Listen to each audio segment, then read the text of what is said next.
Jembatan darurat ambruk di Kongo, 49 penambang liar tewas.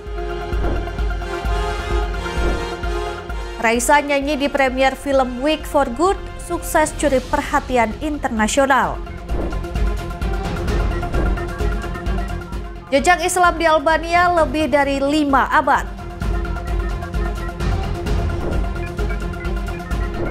Halo pemirsa, selamat datang di Mata Dunia, program yang mengupas berita dan peristiwa global dari berbagai belahan dunia. Saya Ajeng Tiara akan menemani Anda, berikut berita selengkapnya.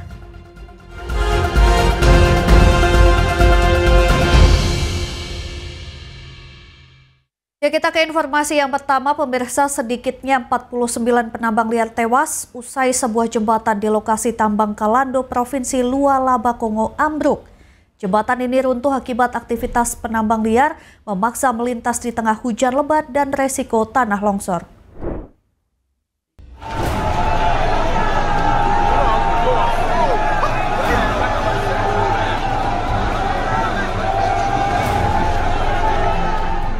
Peristiwa tragis terjadi di lokasi tambang kobalt di selatan Republik Demokratik Kongo pada Sabtu 15 November 2025.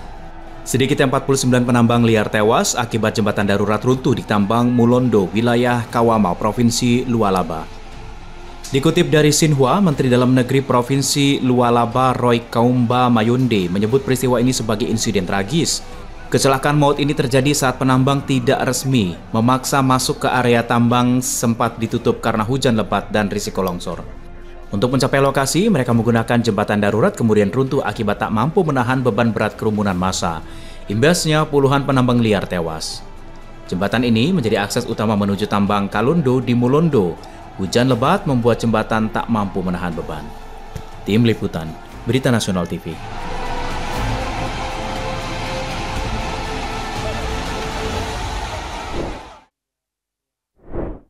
Pemirsa, ada 45 jemaah umroh asal India tewas dalam kecelakaan bus di kota Madinah, Arab Saudi. Kendaraan mereka ditumpangi bertabrakan dengan truk tangki BBM yang memicu kebakaran hebat. Kecelakaan lalu lintas melibatkan bus pengangkut rombongan umroh dan truk tangki terjadi di kota Madinah, Arab Saudi, Senin 17 November 2025.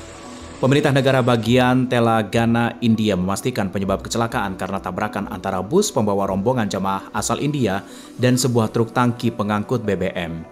Benturan memicu kebakaran besar melalap seluruh bagian bus dan menyulitkan proses evakuasi. Total ada 46 jamaah umroh asal India berada di dalam bus, hanya 1 orang yang selamat meski mengalami luka parah. Kepala Kepolisian Hyderabad Vici Sajanar menerangkan korban selamat dirawat intensif di sebuah rumah sakit di Madinah. Berdasarkan catatan pemerintah Telangana, kecelakaan ini menjadi salah satu tragedi transportasi terfatal. Para jemaah saat itu melakukan perjalanan dari Mekah menuju Madinah melanjutkan rangkaian ibadah umroh. Perdana Menteri India Narendra Modi menyampaikan duka cita mendalam dan menyatakan pemerintah India berkoordinasi dengan pejabat Arab Saudi. Kedutaan Besar India di Riyadh dan Konsulat Jenderal di Jeddah diterjunkan memberikan dukungan. Sebelumnya rombongan berangkat dari Hyderabad menuju Jeddah pada 9 November. Dari total 54 anggota rombongan, 46 orang melanjutkan perjalanan darat menuju Madinah. Sementara sebagian berada di Mekah dan tragedi ini meninggalkan duka mendalam bagi keluarga dan masyarakat Telangana.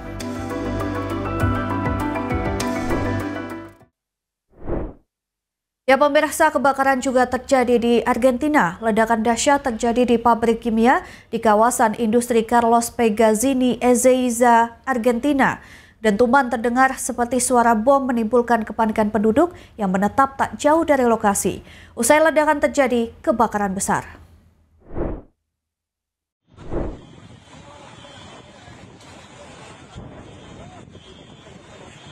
Ledakan dahsyat terjadi di sebuah pabrik kimia di kawasan industri Carlos Pegazzini, Argentina pada Jumat 14 November 2025. Tak berselang lama terjadi kebakaran besar. Penduduk menetap tak jauh dari lokasi panik. Petugas pemadam kebakaran tiba di lokasi berusaha melakukan pemadaman untuk mencegah api menjalar ke bangunan lain. Menurut keterangan Santiago Herdi, Direktur Badan Darurat Federal Argentina, pabrik berada di zona industri yang sangat padat. Lokasi berisi bahan-bahan kimia mudah terbakar membuat api menyebar dengan cepat. Hardi menjelaskan kobaran api menjulang tinggi beberapa menit setelah dentuman terdengar. Petugas keamanan dan tim investigasi memeriksa lokasi kejadian mencari penyebab pasti ledakan yang berujung kebakaran.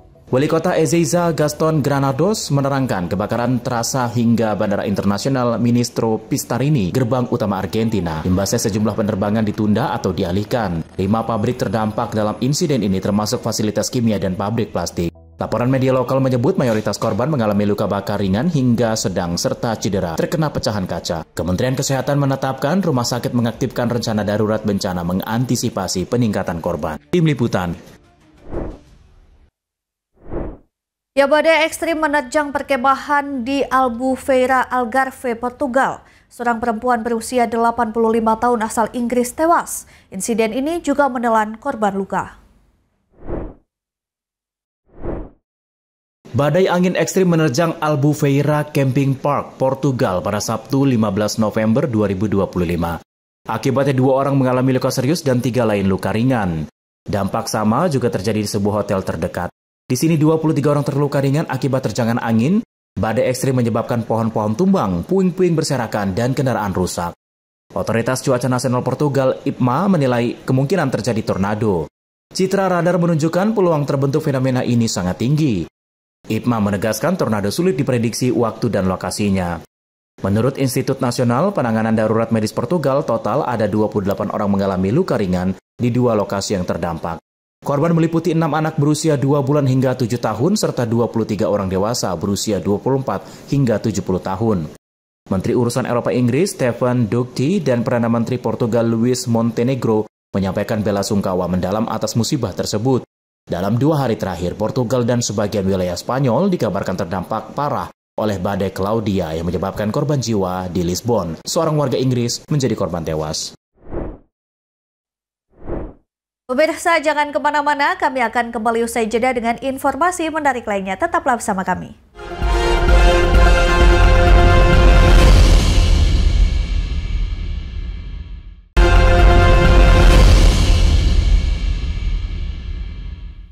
Anda kembali menyaksikan Mata Dunia. Pemirsa, premier film internasional Wait for Good di Singapura berlangsung megah dan meriah, menghadirkan talenta dari berbagai negara Asia. Salah seorang diantaranya adalah penyanyi Indonesia, yaitu Raisa.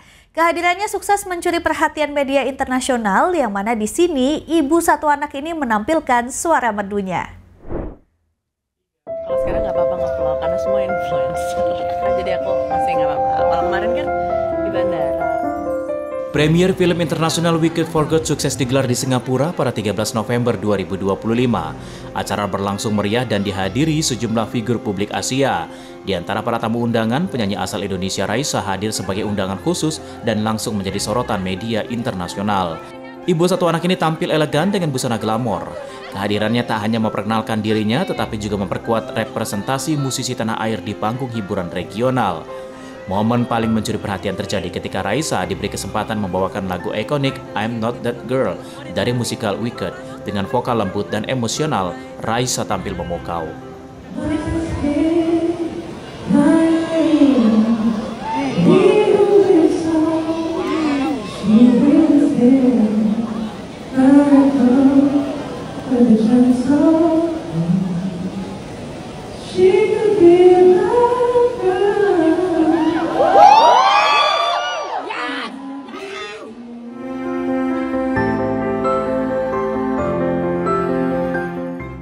Penonton hadir memberikan apresiasi besar, tamu undangan terpukau dengan kekuatan vokal Raisa.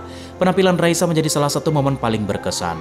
Kesempatan bernyanyi di acara premier internasional menjadi catatan penting dalam karir Raisa. Selain mengharumkan nama Indonesia, Raisa menunjukkan diri mampu sejajar dengan bintang-bintang Asia lain di panggung global.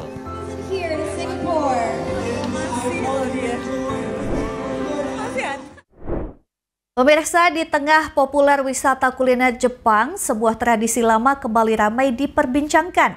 Adalah ikizukuri atau penyajian seafood dalam kondisi masih bergerak. Hidangan ini viral dan memicu pro dan kontra. Lalu seperti apa penyajiannya? Berikut informasinya.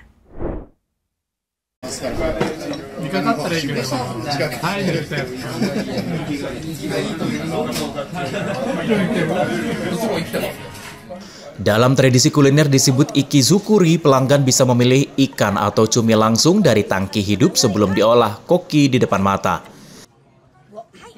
Dengan teknik presisi, bagian daging diambil dan disajikan dalam kondisi masih bisa bergerak, membuat pengalaman kuliner ini terlihat ekstrim namun juga memikat. Bagi sebagian orang Jepang, ikizukuri adalah bentuk penghormatan terhadap kesegaran bahan makanan dan keterampilan koki.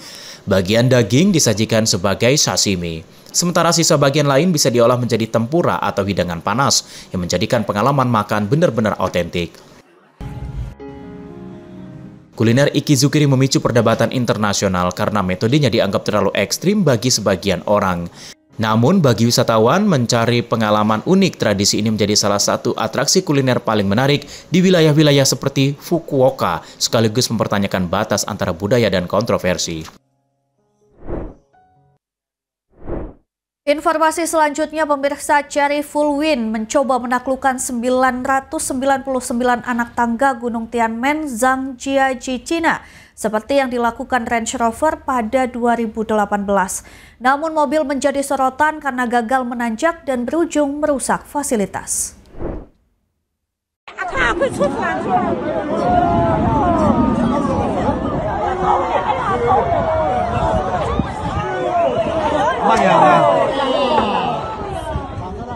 Produsen mobil Cherry Fulwin menguji promo mobil Fulwin X3L di anak tangga gerbang surga China, menaklukkan 199 anak tangga Gunung Tianmen, Zhangjiajie, Cina.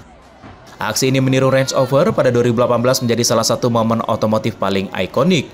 Aksi dilakukan pada 12 November 2025 justru berakhir dengan insiden tidak diharapkan.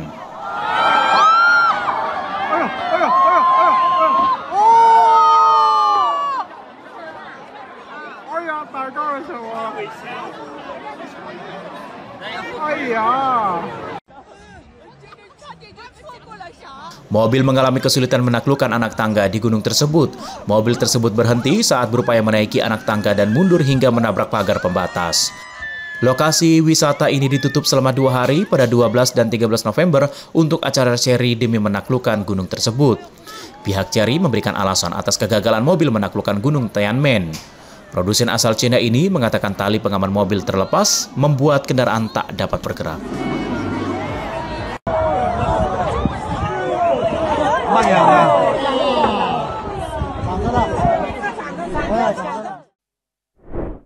Beralih ke kabar lain, pemirsa, Pecco Bagnaia, rider Ducati, mengungkapkan musim 2025 menjadi salah satu perjalanan terberat.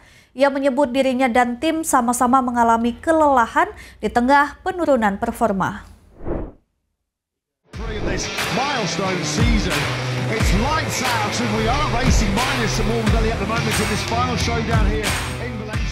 Jelang seri penutup MotoGP 2025 di Valencia, Spanyol, Francisco Bagnaia atau Pecco Bagnaia mengakui musim 2025 menjadi periode terberat sepanjang karir di MotoGP. Juara dunia 2 kali ini menyebut meski motor Ducati masih menjadi terkuat di lintasan, performanya tahun ini jauh dari harapan. Sebelumnya selalu finish di posisi 2 teratas pada musim 2021 sampai 2024. Menutup musim 2025 harus puas di peringkat 5.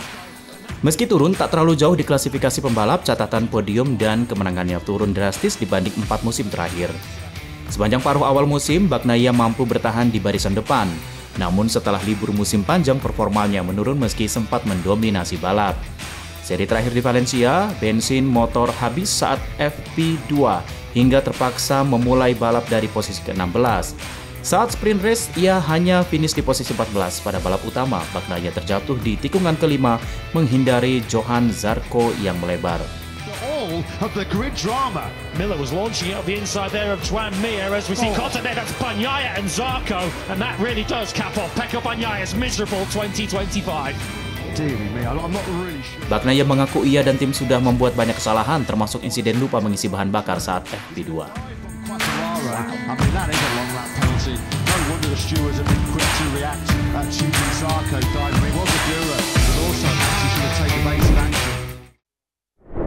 Pemirsa, informasi berita lainnya akan kami sajikan usai jeda berikut ini. Tetaplah bersama kami di Mata Dunia.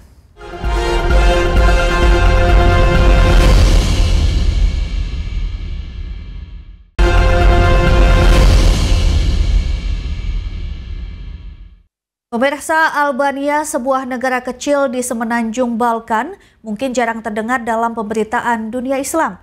Namun negara ini menyimpan sejarah panjang hubungan antara budaya Albania dan peradaban Islam selama lebih dari 5 abad. Seperti apa negara Albania? Berikut tayangannya untuk Anda.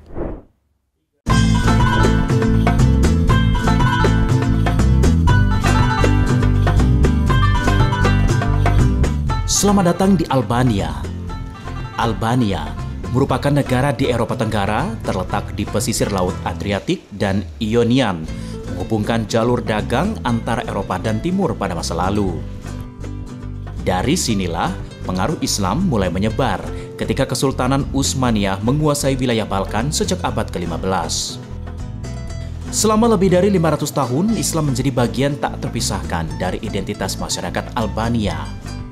Meski negara ini pernah mengalami masa kelam ketika pemerintahan komunis melarang seluruh bentuk agama, namun jejak Islam tetap bertahan mengalir dalam budaya dan warisan sejarahnya.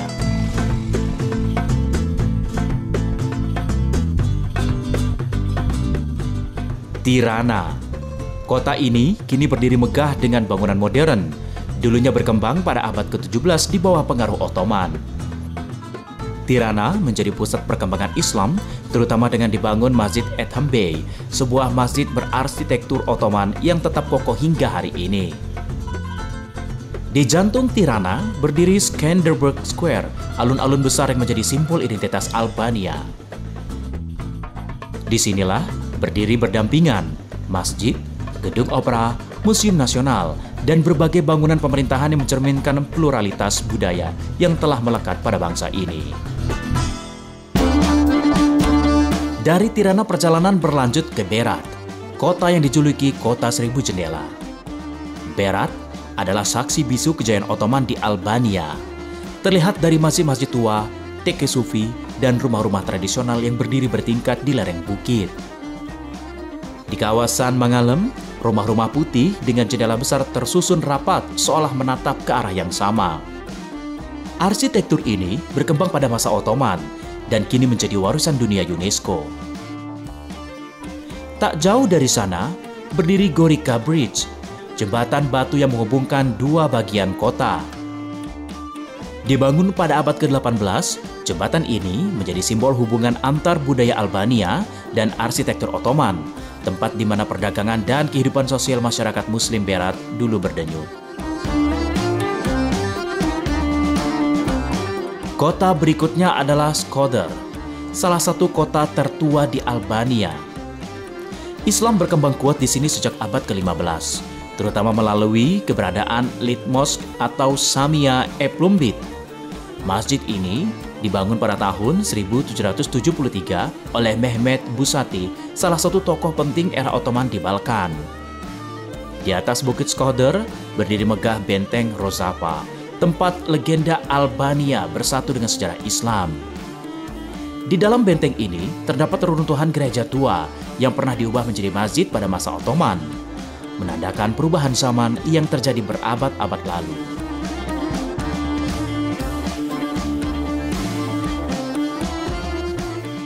Dari Tirana hingga Shkodër, perjalanan ini membuktikan bahwa Albania bukan sekedar negara kecil di Eropa, melainkan persimpangan sejarah yang mempertemukan Islam, budaya Balkan, dan arsitektur Ottoman.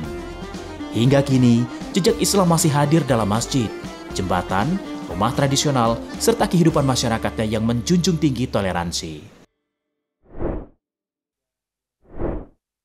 Afrika Selatan menyimpan tambang emas terdalam di dunia, Mponeng menembus ribuan meter di bawah tanah. Meski dipenuhi resiko ekstrim, tambang ini menjadi penghasil emas raksasa dengan proses penambangan yang sangat menantang.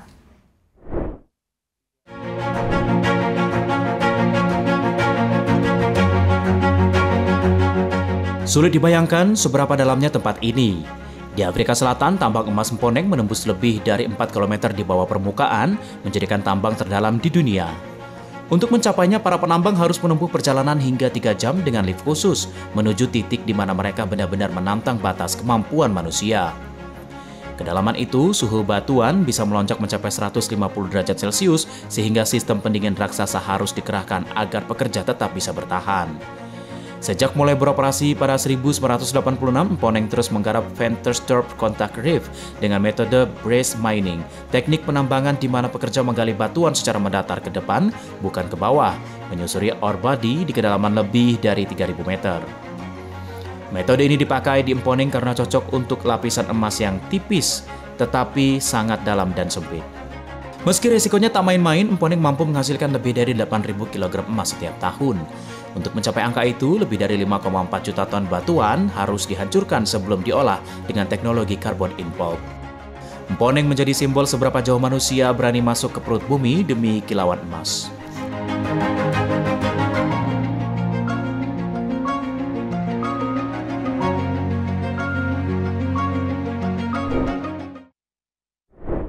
Pemirsa, salah satu tantangan utama pemakaian kendaraan listrik adalah infrastruktur pengisi daya yang masih kurang dan belum merata.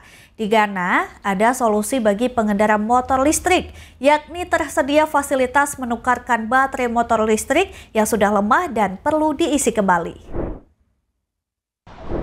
Linda Martey menyukai sepeda motor sejak kecil dan mengatakan ia ingin menentang stereotip bahwa sepeda motor adalah untuk kaum pria. Tapi saat pertama mencoba mengendarai sepeda motor, ia hampir terluka, jadi ia berhenti.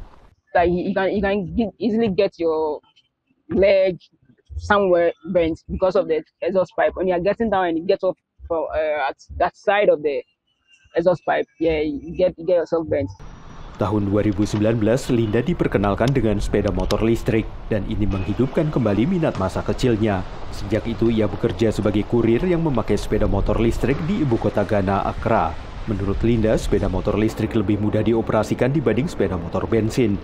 Tapi tantangannya adalah memastikan motor tetap terisi daya. But with the kind of work we do, the deliveries and stuff, if you charge at home and you're out in town and you run out of battery, then you have to go back home and charge. No. Karena itu, Linda menukar baterai yang sudah lemah dengan baterai baru di stasiun-stasiun yang dikelola perusahaan baterai Ghana, Kova.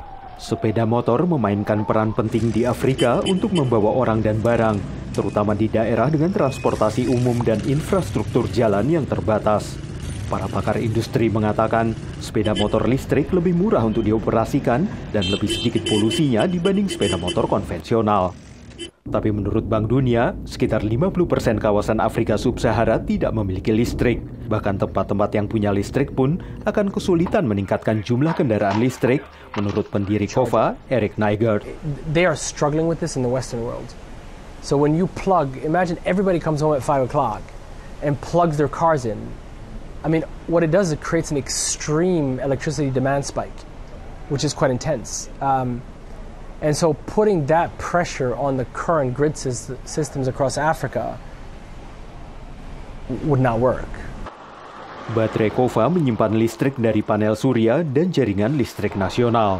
Dan pengguna bisa menukar baterai yang habis kapan saja di banyak lokasi di seluruh ibu kota tanpa harus membebani jaringan listrik nasional.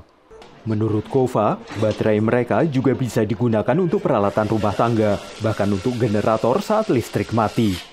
Perusahaan ini mengatakan baterai mereka berpotensi memasok listrik kembali ke jaringan listrik nasional untuk mendukung perusahaan listrik Ghana, ECG. And so let's say you're in an area of Accra that they're going to do like ECG is going to shut it off.